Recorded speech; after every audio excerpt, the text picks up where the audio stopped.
What profession is the toughest to do, probably doesn't get the respect that they need, that we admire?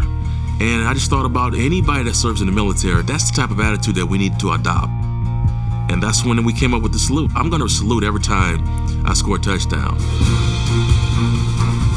And because he was scoring so often, he did it a lot. And he took off like wildfire. Everybody was saluting, and it was a big deal. It was huge. Go ahead, TD. Let's see that salute one more time.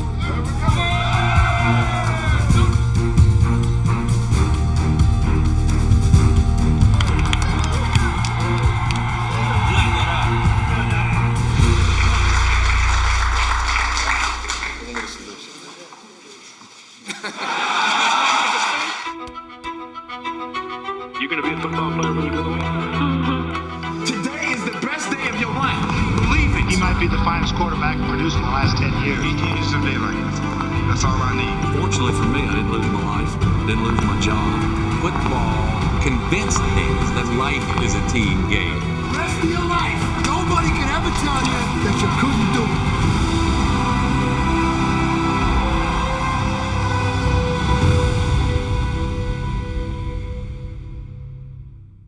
I get a lot of stuff about migraines and, oh, they're not real, and just why don't you take a pill and all this other stuff.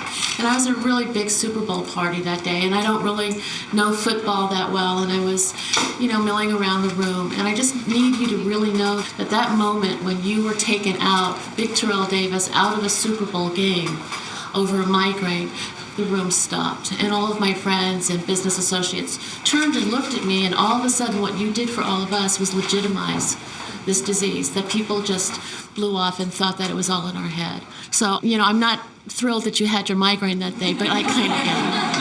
Thanks. How are you? TD. It's one of the strangest situations in NFL history. What's that? Can't see. Okay, just do this. You don't worry about seeing on this place because we're going to fake it to you, the 15 lead. But if you're not in there, they won't believe we're going to run, okay? Terrell Davis, blinded by the onset of a migraine, re-enters the Super Bowl for one play. The defining moment of Davis's career also represents the perfect metaphor for his football life. It was absurd to think he was even in this position. His success no one saw coming, not even himself. His mere presence paved the way for the Broncos and 37-year-old Hall of Fame quarterback John Elway to finally win their first Super Bowl. And the man who orchestrated it all was the coach who put his trust in him in the first place. Mike Shanahan was hired by the Broncos in 1995. Before he arrived, the success of the franchise was tied to one of the best passers ever to play the game. We wanted to put a system in that took some of the pressure off of John, where we'd have a great running game. The question was who would start at running back. Shanahan stunned everyone by selecting a rookie.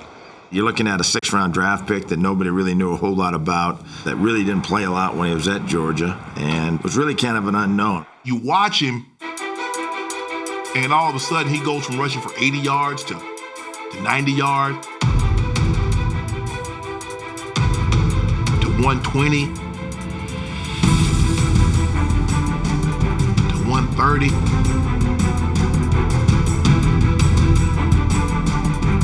And you're like, oh, wait a minute.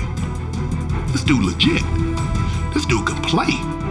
Davis ran for over 1,100 yards in just 14 games. His play even surprised the coach who gambled on him. My God, we got a steal. Hey, did you see TD what he did? On the last one? Yeah. Let it play. He saw Will coming. He knew you couldn't pick it up, so he went weak to pick it up. In his second season, Davis rushed for over 1,500 yards, scored 13 touchdowns, and showed just how valuable he'd become.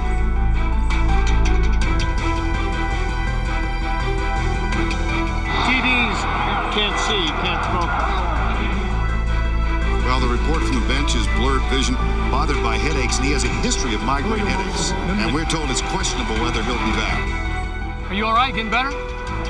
We catch that ball. 2800. Davis returned in the second half. With the Broncos down by 3 late, he carried 8 times on their final drive. Here's Elway to Davis. Terrell straight ahead. Into the end zone. Touchdown. Denver's ahead. Hey, did y'all see Terrell Davis? Migraine headache. Come back to play. The boys got heart. And that's what we got to have around here. The Broncos finished the year 13-3 and the top team in the AFC, but were upset in their first playoff game. I sat on the bench. I was there with Shannon. We were one of the last 2 players to leave the field. We finished 13-3, and they should be proud of that. I didn't care about any of that. If we didn't make it to a Super Bowl that year, it was a disappointment. It was a failure. We ran them 14 times for 91 yards, and I felt like we let our football team down because I should have run them at least 25 times. And I said, hey, we get back to the playoffs the next year, you're going to carry that ball 25 times a game. In 1997, the Broncos did get back to the playoffs. Davis ran 31 times for 184 yards to avenge the loss to Jacksonville. 25 for 101 in the Broncos' win over Kansas City. And 26 for 139 in their victory in Pittsburgh. Elway and the Broncos were headed to the Super Bowl, a game they had failed to win 3 times before, with each loss worse than the last.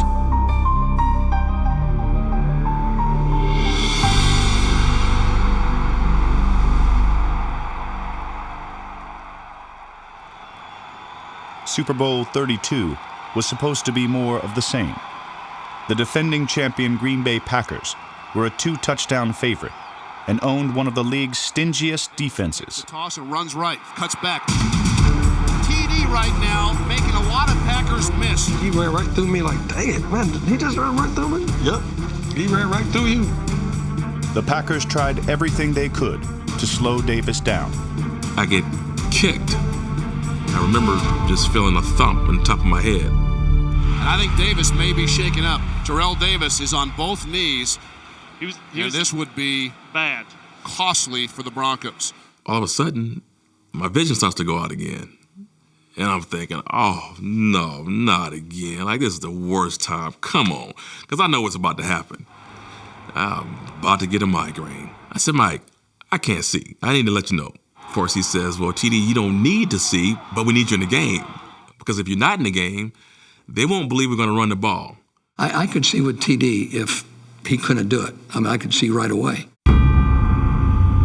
Play fake, Elway rolls right. He can run it in. John, it will trot into the end zone. There was nobody within 10 yards of it. So I do the one play, and after that, I come back and I sit on the sideline, and I'm thinking, I just can't believe what's happening. But there's nothing I can do about it. How you doing? Why don't you go in? Why don't you go in for the half, relax a little bit, do it after the half either way. That scared the hell out of me because he was on a roll at that point in time. I don't think we could have won the football game without him. He ain't gonna run hard no more. He's scared. They out the game. You gotta take him out. They gotta take Davis out, man. Long halftime. By the time we went back out, I could see. Not only could I see, but I could see in HD. It was so clear. Davis returned. The Broncos put the game on his back. Late in the game, when we're going down to take the lead, Terrell runs for about 20 yards. Penalty flags in the play as Davis leaps into the end zone. We get a holding call.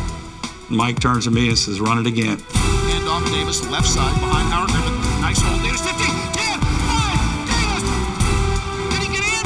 No, he's out at the 1-yard line.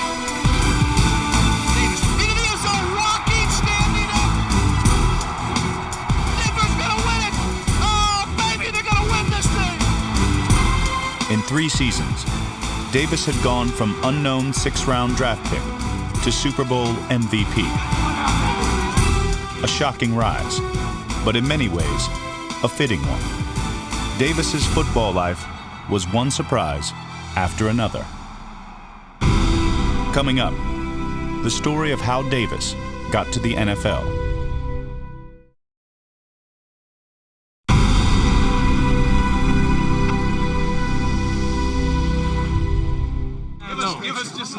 Terrell Davis's Super Bowl MVP performance happened in San Diego, his hometown, and where his football life began.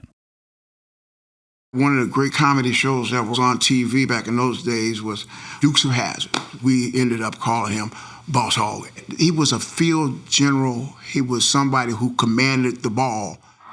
On the fields of San Diego, Davis had his first glimpse of glory and his first experience with migraines.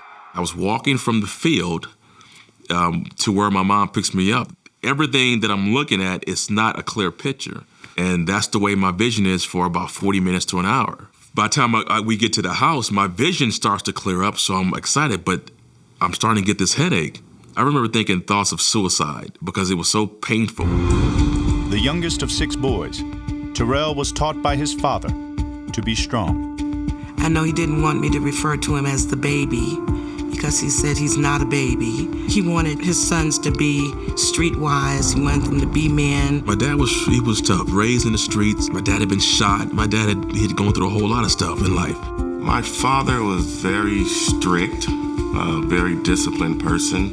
He did that to make sure we didn't go down the same path he went down. So he made sure we were into sports and our grades were up to par.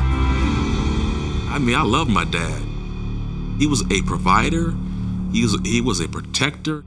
He drank a bit, and he would do some odd things when he would go out drinking and stuff. He came home drunk one day and just sat us all down and pulled out a gun and said, "Don't move."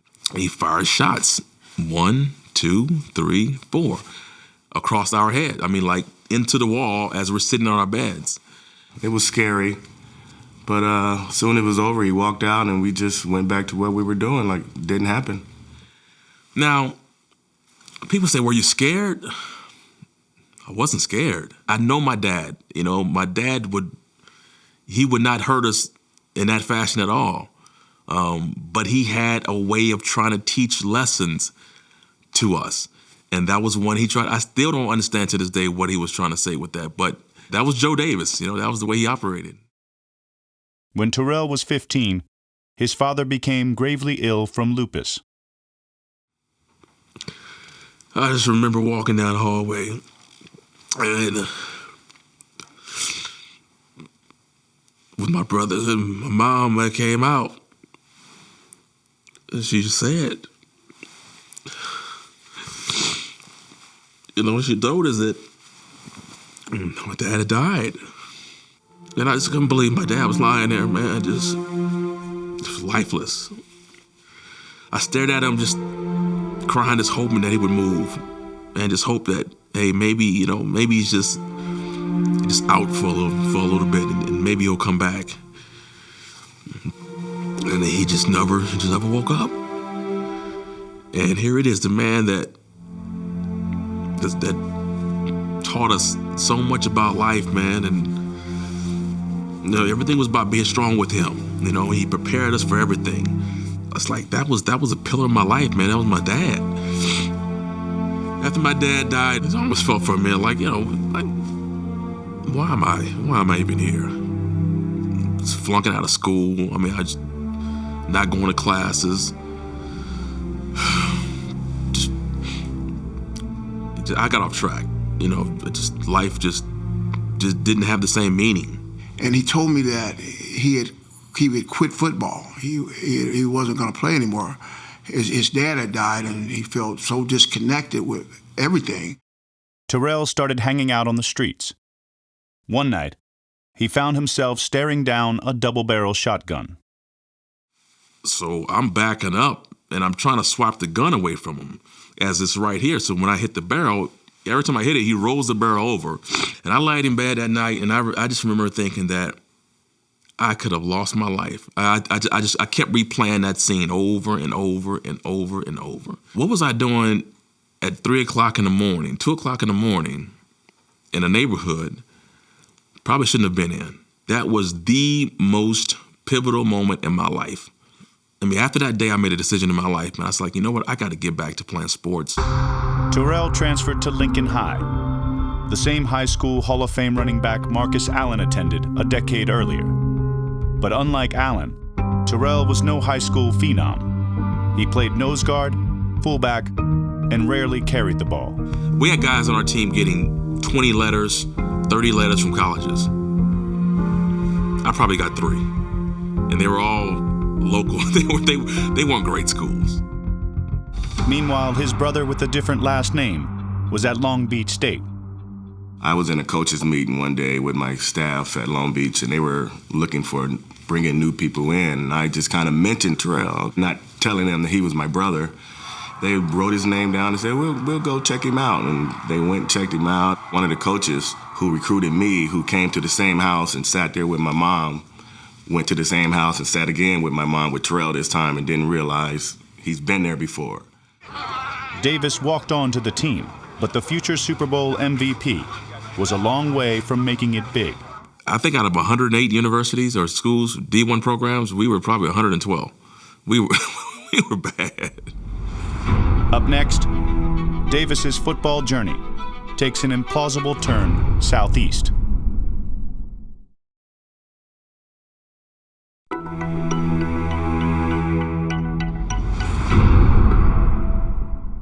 In 1991, Terrell Davis was a freshman running back at Long Beach State. His quarterback was Mike McCoy. Him and I were very close. I remember the 75-yard touchdown pass we threw to him at UNLV. The play was one of Davis's few highlights. He had just 262 yards rushing for the season. And when the year ended, the university dropped the football program. I mean, imagine being at a college where you didn't do much there. You don't have a whole lot of tape. Long Beach State, let's be honest, guys went there because they couldn't get scholarships to other schools. If they drop the program here, where are you going to go? Thanks to a chance inquiry, Davis was presented an unthinkable opportunity. Go from one of the worst programs in college football to one of the best. When we heard that they were dropping football, I just decided to call. And I said, do y'all have any players that can play in the SEC? Terrell had gained like 200 yards the year before, but he said he could play in the SEC. Got a call directly from a guy named Bob Pittard, and it was on my voicemail. He said that he was a scout from the University of Georgia. University of Georgia? Why are they calling for me? Told him we couldn't offer him a scholarship, but if he would come and bring film with him, and we liked the film, then we would let him know while he was on his trip if we could offer him a scholarship. So he came to visit and brought the film. I asked Wayne McDuffie, our offensive coordinator, to look at it. And he walked back in about 15 minutes later and said, sign him. People bounce off of him. He's really hard to tackle. The San Diego kid signed with Georgia, a school with a great running back tradition, with Herschel Walker, Rodney Hampton, and when Davis arrived, Garrison Hurst. In 1992, Hurst, as a junior, finished third in the Heisman.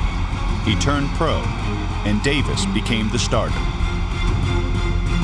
I don't particularly like the name Garrison Hurst's replacement, but I'm coming to live with it because everybody, since Garrison was such a great back that once he left, I figured that everybody would try to compare me to Garrison and expect me to live up to his expectations. Nah, it didn't quite work out the way I was hoping it would work out.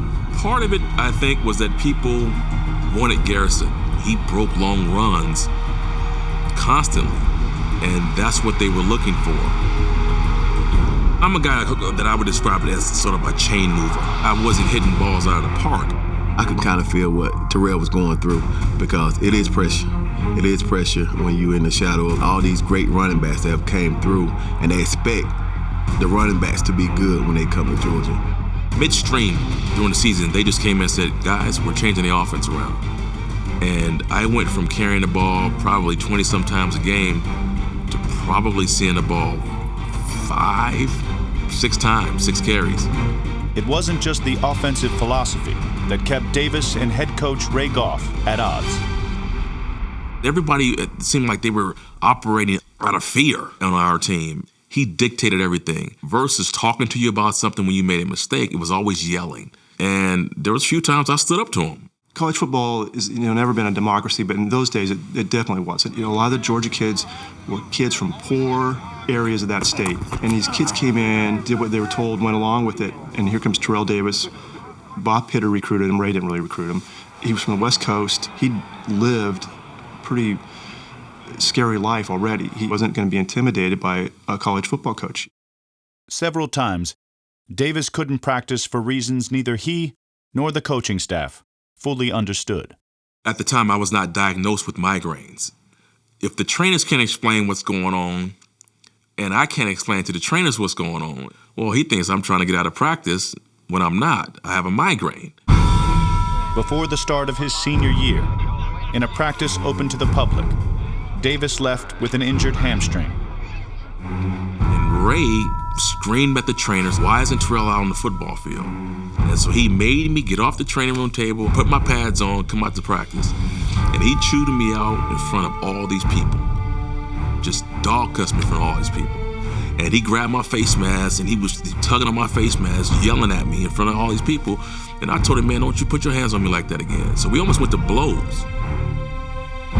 In the second game of the season, the hamstring tore. He was out 6 weeks. I thought, even if I'm hurt, I can go stand on the sideline with my team. Well, I couldn't even go on the sideline. I had to watch my own team from the stands. They weren't even 50-yard line tickets. These were nosebleed seats. What coach would do that to a player? None. But that's the way he operated. It put things in perspective, sitting up there watching the team from the stands and realizing that the people who are playing, they've got a great opportunity. I said, the next time that I'm able to play, I'm going to take advantage of that opportunity because I might not ever get a chance to play on that field again. By the time Davis returned, Georgia had dropped to 5-4 and had lost their last game by 38 points. Their next opponent was Auburn, winners of 20 straight. And Terrell gets up and addresses the team. And he said, "Just give TD the rock. Give me the ball, and I promise you that not only will I give you 100 yards rushing, but we'll win this game."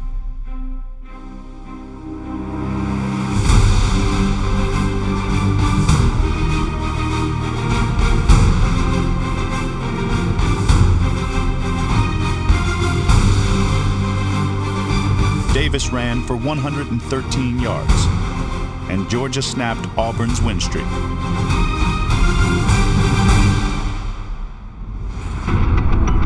Up next, Denver, Tokyo, and the moment that changed everything.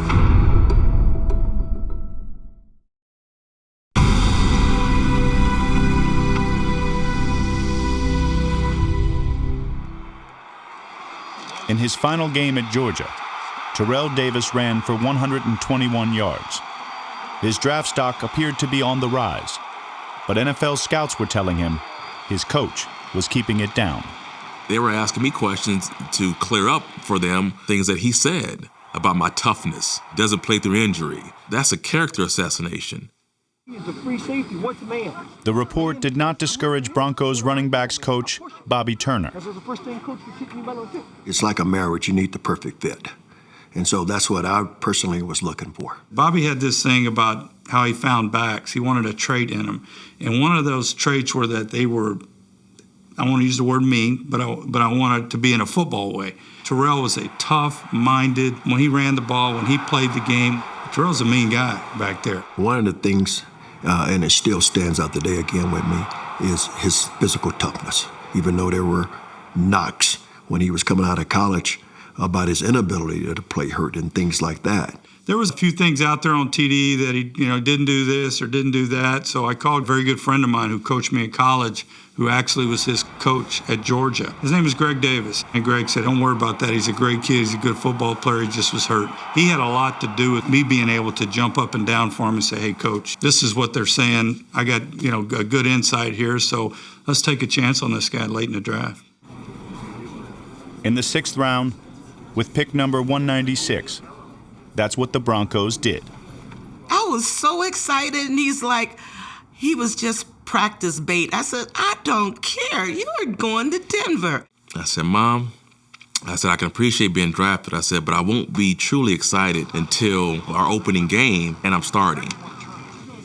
At the start of camp, that possibility wasn't even mentioned. Who are the guys contending here? Well, there's Glenn Milburn, but a lot of people think he's too slight a build to carry the ball a lot. And anyway, he's a better pass catcher than ball carrier. Newcomer Aaron Craver looks talented, but he's unproven. He was just a part-timer with Miami. And Rod Bernstein, who used to carry the load, is coming off a major knee injury. Given the chance, could you get it done as an individual? I believe I could. Hey, I can be that guy. No doubt in my mind that'll be the featured back. I'd like to find a featured back. Hopefully we can find that one guy that'll be the guy. Here's what I remember about the summer of 1995. Hugh Millen, the Broncos' backup quarterback, pulling me aside and him telling me, here's the problem that this team has this year. We don't have a stallion in the backfield. We don't have a stallion. And I said, a stallion? Someone who can carry the football for us and get it done. Those 3 plays, Davis did not play in the Broncos' first preseason game. Their second was in Tokyo. It is hot in Tokyo. It's humid. I'm tired. All these backs are in front of you. I'm not going to make the team anyway. So screw it. And I remember going back and I called down to the desk. I was asking about some flights out of there. And I believe if someone could have spoke English, he would have been on the next flight. That was sort of a sign that, hey, if you have to do more than this to get out of here, it's probably not worth doing it. Just stick it out. Go through this, and when you get back home, if you really want to quit, then quit when you get back. Midway through the third quarter, Davis had yet to play. I didn't play in the first game. I don't think I'm going to play in this game. Start eating hot dogs, start eating food, and the special teams coach comes over and says, hey, we're going to put you in. And like, what? Man, I just threw down on some hot dogs. And so here I am running down the field with a stomach full of hot dogs. I was right beside him, actually. We were both covering kicks together. And I'm thinking I'm about to make the tackle, and all of a sudden... Belted at the 19-yard line. Absolutely crushed by rookie Terrell Davis. Until this day, every year on the opening weekend of preseason, I show these rookies. I said, you want to make a team? You don't think you've been getting enough reps? Go do this on a kickoff. If you look at me, I'm number 19, and I'm in the background celebrating like I hit this guy. I don't remember, with the 6 running backs, who was going to be the guy that, took over, who was going to be the one that rose to the top. But no question, when Terrell ran down on that kickoff, but decapitated that returner, that got everybody's attention. And so from that moment, I think he showed Mike, I'm tough. And I still remember Coach Shanahan on the headsets telling me, hey, Bobby, did you see that? He says, I want Terrell in. We're going to get him in the game. And I was like thinking to myself, heck, he hadn't even taken any, the minimum reps. As far as the game plan, there are limited plays. And my stomach is starting to kill me because of all the hot dogs that's in there. And I can feel the hot dogs coming up as I'm on the sideline. And I'm walking around, and I'm like, oh. And I throw up. Bottom line was to get him ready to go. I told Terrell, hey, don't worry about the play, don't worry about footwork, don't worry about any of this stuff, but run your tail off. Davis's play continued to capture the team's attention. By the end of camp, the Broncos believed they had found their stallion. And Mike said, what do you think about being our starting running back? I said, what? Oh, right now it's definitely overwhelming right now. When I came to camp, I really didn't have any idea of coming here and playing. I thought they was going to put me on the practice team, and I discussed that with a couple other rookies. You come from a football factory, a place where there's a lot of pressure. The University of Georgia, you followed Herschel Walker and Rodney Hampton and Garrison Hurst. So you're used to notoriety like this, aren't you? This is a little bit more than what I endured in college. I've never really been on TV like this. Live on a talk show. So, already it's already overwhelming, but I think I can handle the pressure. Up next. I'm putting that sort of pressure on you because I want to see you do it. Of course, I want to see you do it. Not only you representing.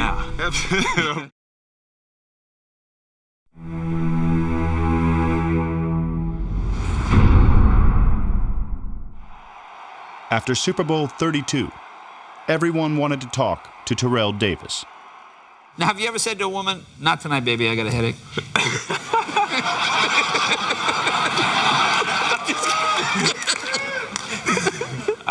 No, never. Now, I see.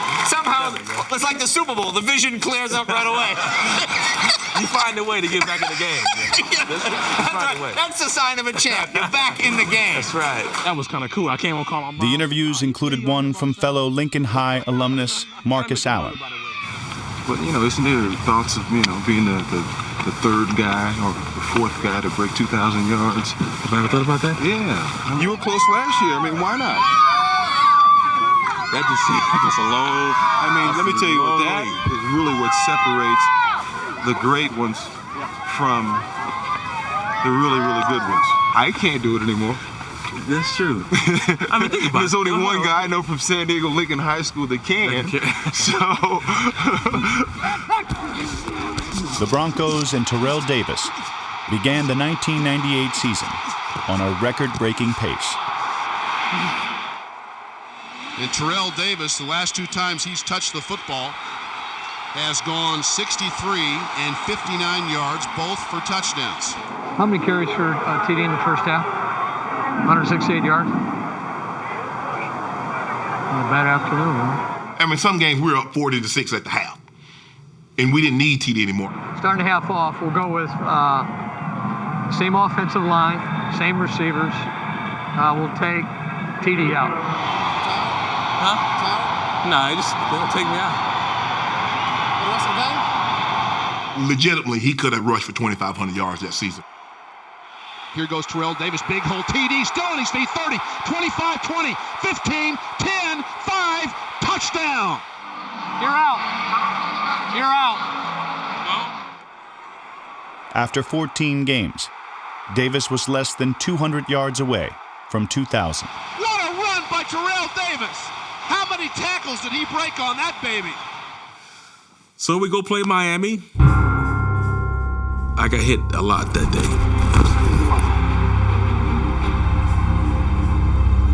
They passed the stat sheet. They look at it. I see 29 yards. I said, And I remember sitting next to Derek LaBelle. He said, "Man, you could have got 2,000 yards this season." And I was thinking, I was like, that's gone now. The 13-2 Broncos entered their final regular season game with nothing to play for. We didn't want to get Terrell hurt, but we wanted to get him to 2,000 yards. It wasn't his record anymore. It was our record. It was really about us as far as the team. Now, we'll lie and tell you it's not important. We've got to get into the playoffs, get there healthy. But you better believe it was important, because when you think about the fullbacks, you think about the offensive lines, there are no stats out there. But to be able to say that you blocked for a 2,000-yard back, not many people can say that. Playing with bruised ribs, Davis needed 170 yards to reach 2,000.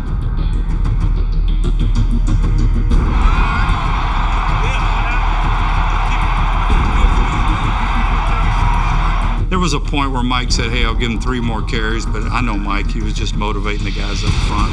There would have been mutiny on the sideline. I don't care how tired he is or how hurt he is. He's getting 2,000 yards whether he wants it or not. We knew every step of the way how close he was. I mean, we're yelling at the sideline. How many does he need, 40? Okay, we're on it. Because we're getting a record. Because remember, hey, they're going to talk about us too. Guys like, hey, come on, hey, Bobby, make sure, let's go, let's get this. Hey, Sharp. He used to always ask me, You got that corner set off on that night? Sharpie, what is looking like backside? Now I'll tell him about it, TD. It's not good back here today. Keep it front side. But that day, I like, TD, I got something for you today.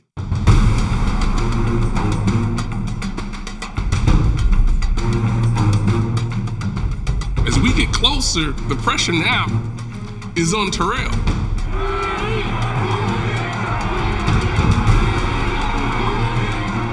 It's right here. This is our opportunity. The great ones can make it happen. You may have to make somebody miss. I might not get my guy, TD. You're going to have to figure it out. But you're not going to blame me for not getting it. Leads about 22 yards. He'll take the handoff again, skips back, big hole. TD running like a possessed man. And I remember being back there where we know it's one run away. He needs 7 yards in his 2nd and 6. At the 48, he's got to get to the 41. He's behind Elway by himself. He takes the handoff, running left. Terrell breaks a tackle. He's got it. There it is. I remember just getting swarmed by the team.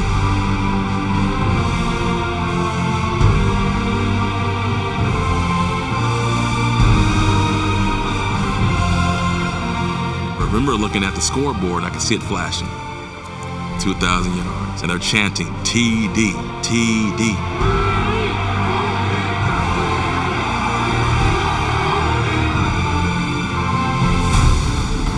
In the playoffs, Davis's yardage totals continued to reach unthinkable heights. 199 against the Dolphins.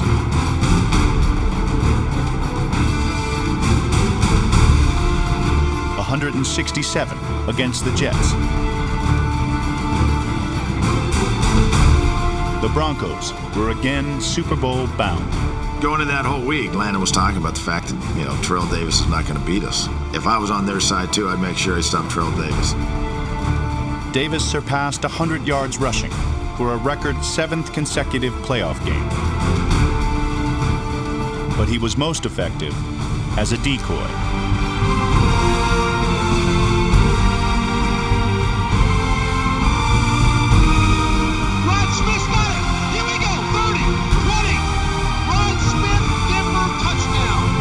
Elway had over 300 yards passing, and in the final game of his career was named Super Bowl MVP. Even though Terrell wasn't the MVP, he probably should have been, everything was done to stop him.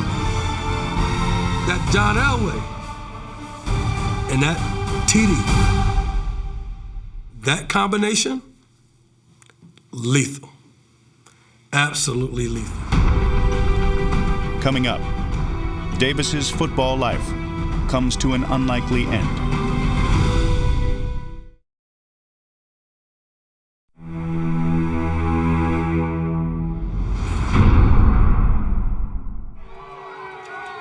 In 1999, the Broncos lost their first 3 games. John Elway was gone. Then the running back, whose career began with a tackle, was injured trying to make one.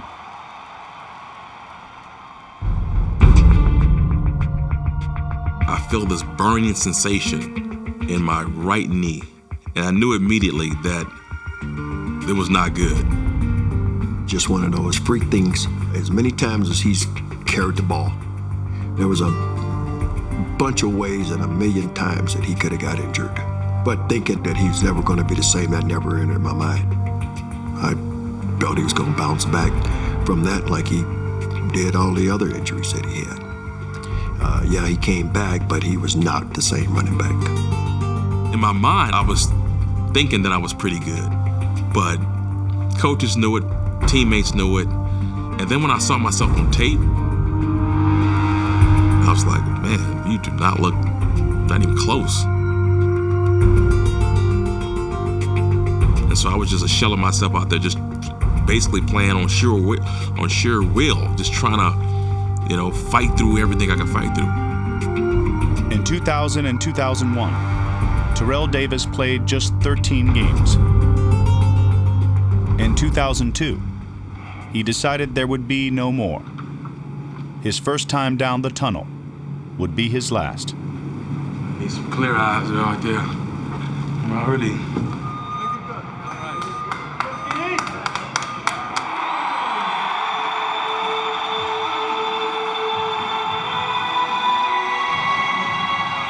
I had a sense of sadness. It seemed like it was over so quickly. I cried because I knew he wasn't coming back, and that hurt. That hurt me. I'm not gonna lie. I cried also. It was tough. And I remember talking to him. I said, TD, I feel bad. He said, Sharp, it don't feel bad for me. I went back to the time I was sitting up in the stands watching the team I was on in college. You got to cherish this moment. You got to take advantage of the opportunity while it's there. When I walked away from that field, I gave it my all. And there's not one moment that I look back on and say, I wish I had done something differently. After Davis got injured, other running backs filled the void.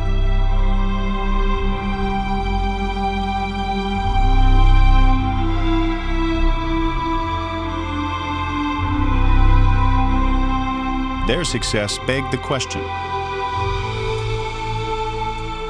was Davis an all-time great, or a product of the system? No, he's the best. There's no question in my mind. He's a guy that I just can't say enough about to let people know what a difference he was to this organization and why we did win the Super Bowls. I know when I hear that you just plug anyone in there, that ticks me off, and always has. And yeah, we had an awesome system, but everyone has systems. He was a special back. In the 1,200-yard season Olandis had, that'd have been 1,800 for TD. 1,470, whatever it was for Mike Anderson, that'd have been 2,100 for TD. I mean, you start compiling those numbers if TD stays healthy and what could have been. It's depressing for me, because he could have been one of the best to ever play the game. And, in my mind, he still is, but it's a short-lived shelf life, so to speak. As far as the Hall of Fame, I don't even know what the criteria is anymore. The one career I think you would have to compare him to is Gale Sayers.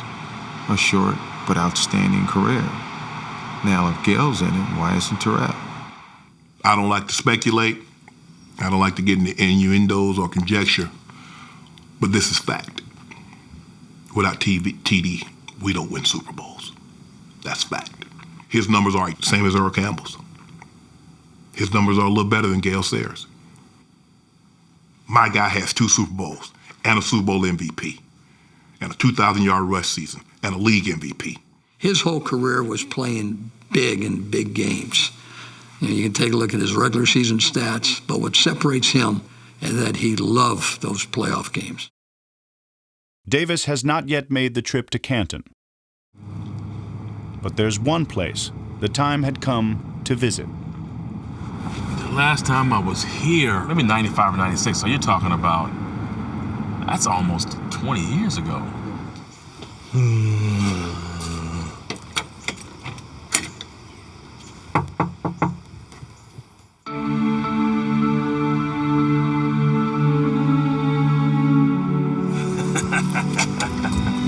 Yeah, you still look good. Yeah, thanks. So you stayed around in Athens, huh? Same house. Same house. You were here all this time? Never left.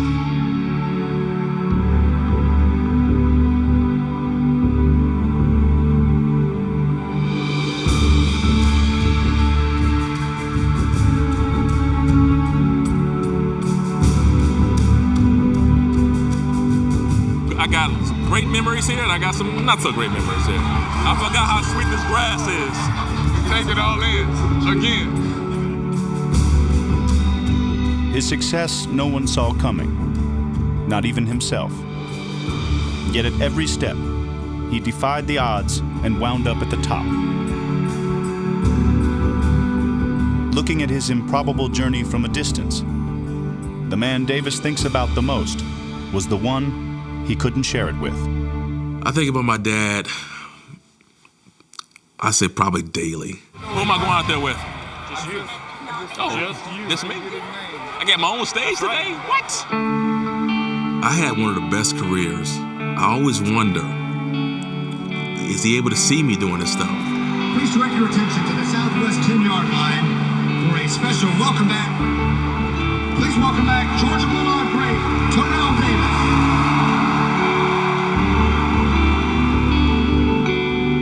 Did he ever imagine that his son would be where I am today?